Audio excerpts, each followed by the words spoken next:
Well, good afternoon, folks. I hope you all are having a good day. Well, a few weeks ago, I posted a teaser video. I had just gotten this Wright Overland Machete, and I wanted to show it off to you guys. I was just out in the woods having fun, and I thought I'd just bring the camera, hit record, throw together a quick video just to kind of show off to you guys what I was working on.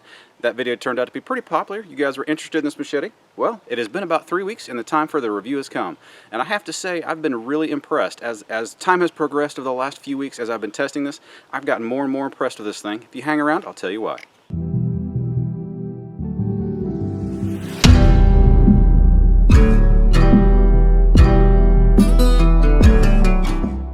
Welcome back. Thanks for joining me today. I do appreciate your time. Like I said, we're talking about the Wright Overland Machete that has recently come out about, I guess the release date was probably three weeks ago, something like that. But before we go any further, let's talk about what a machete is. The teaser video I did, I was doing a bunch of stuff that a machete is not really designed to do. So what is a machete? Well, for centuries, machetes have been used in tropical countries, subtropical countries, Africa, Southeast Asia, some other Asian countries, even South America, primarily for vegetation removal, just create a path through the rainforest, harvesting crops, stuff like that.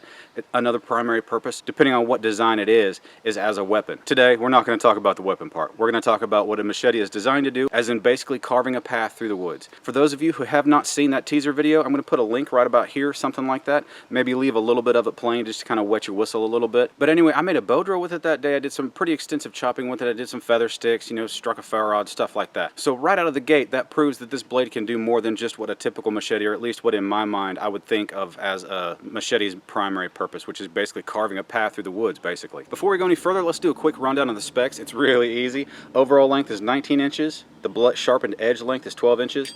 The sharpened edge is a pretty steep convex, which is not bad. I'll talk more about that in a minute. And the blade width is 3/32. The handles are micarta. You do have the option to get them kind of ramped out here to provide some texturing. Again, we'll go over this more in just a minute, but it does have a quick release sheath. Fits in there very nicely, very quick. Has an elastic band here to lock it into place, and it comes right out. It is, in my opinion, it's a pretty ingenious design, very effective and very simple. I like it a lot. You have a ton of eyelets here, so if you want to strap this to your pack, not have to carry it on your side. This is a significant tool to be strapping to your belt, which you can do it, I've done it, but as you can see just from the marring on the sheath itself, if you're kneeling down, doing any kind of work on your knees down on the ground, this sheath is going to get in the way. It is going to dig down into the ground. That being said, if you're blazing a trail through the woods and you're standing up, it is very handy to have this on your belt. The weight isn't so significant that it's going to cause you to have like droopy drawer syndrome or something like that, so it does work really well on your belt. While we're talking about the sheath, I want to show you something real quick. One thing I really like about the sheath is that because it is the quick release designed where the back is open right here, you can use the sheath so you can kind of choke up on it and not have to worry about cutting yourself. Use that extremely aggressive that LT is famous for, his aggressive 90-degree spine. Use it to dust up wood or whatever. Use that without having to worry about cutting yourself. I said just a minute ago I wanted to talk to you guys about the grind on this. It is a nice convex grind, but it is a pretty shallow grind. Where that edge bevel starts, usually a more of a general style convex edge, it will start further back up towards the spine and then gradually get thinner as it goes down towards the edge.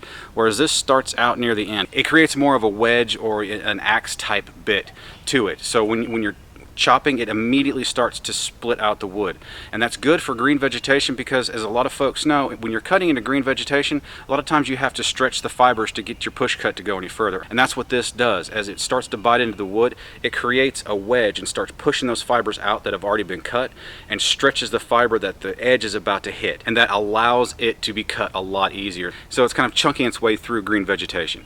Now the downside of that is if you get to dry or seasoned wood, it doesn't work quite as well. Now that is a downside, yes, but that doesn't mean it won't work well for chopping on seasoned wood. It does work, it just doesn't work quite as well as a thinner style convex or Scandi edge or saber or something like that. As you can see, it does have a really significant patina on it.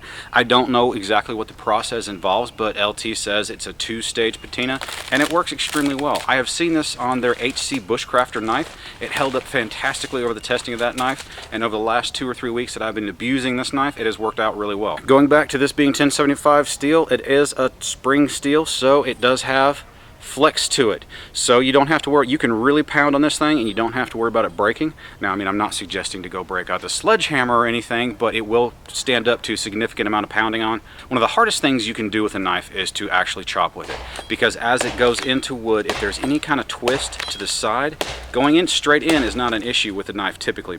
Going in and twisting, providing horizontal stress, is really hard on an edge, and it can chip out harder style steel. 1075, because it flexes, it can stand up to a lot of that. Now, as far as batoning goes, you can baton with this blade. Like I said, you can really pound on it because it's 1075 spring steel. You can get on it really hard and not have to worry about it breaking out on you.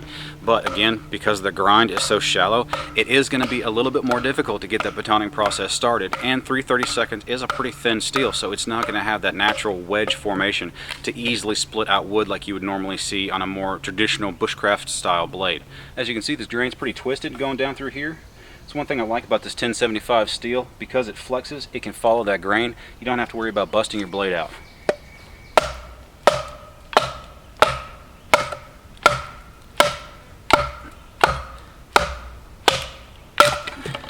As you can see, the cut followed the grain of that twist. Didn't damage the steel whatsoever.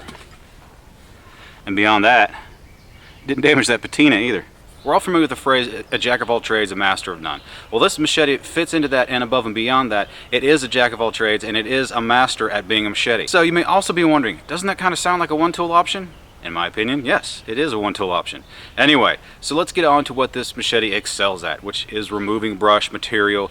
It can be used on the farm. It can be used in the woods just as well as it can be used on the farm, around your property, clearing up branches, you know, stuff like that. It is an excellent machete. I can be honest that I have never really enjoyed using a machete before because the handles are always uncomfortable. The edge retention always stinks, but this is an answer to that. Now, granted, the machetes I've had in the past, those are all, you know, like $5 Lowe's specials, you know, so they weren't that quality tool.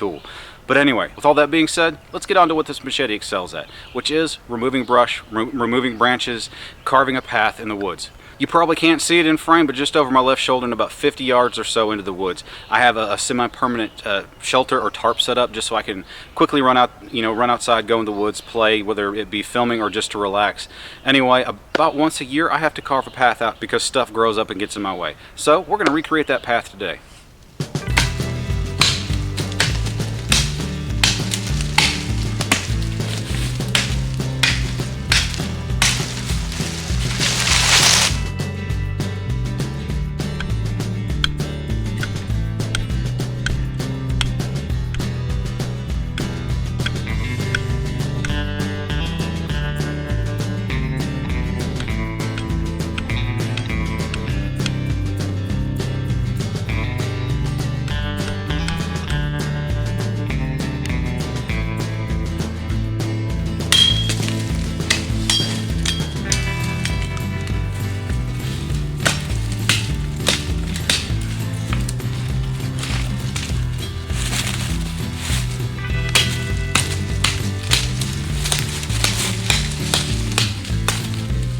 Give you guys a tour. Here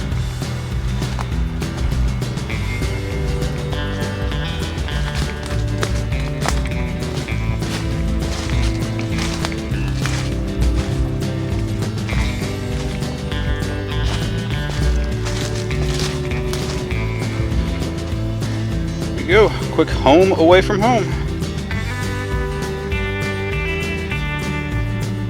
My old dilapidated tarp. It's actually been out here for probably 3 years. So what else is there to say? This Overland Machete from LT Wright Knives, it will chop, it will baton, it will feather, it will do all the fine work that you'd expect of a traditional bushcraft style knife. Granted, it's not quite as easy, but it's not much more effort. But as a machete, it does excel. It will slice right through vines, it will cut down green vegetation, small and medium sized vegetation. It is extremely comfortable in the hand. It locks in your grip very well just because the size gradually increases as you get towards the butt or the pommel of the handle itself. It dissipates the vibration from pounding on wood extremely well, so there's not a lot of discomfort there. You don't feel it in your bones, so to speak, as you pound on some hard wood. And I have to say it on every single LT Wright knife review that I do, that spine is just crazy sharp. For being 1075 steel, the edge retention on this is extremely good, so LT's heat treat is spot on as usual. I've been able to maintain the edge on this with just a strop, so I'm really impressed with this steel. This being a large blade, I was impressed with how well the tip works for the smaller crafts like notching out a bow drill, stuff like that. It does work extremely well for that. So in my opinion, does this classify as a one-tool option? Yes and no. I'm of the belief that the one tool option is basically a myth. However, I made that statement once and I had several people point out that the one tool option is very much a reality.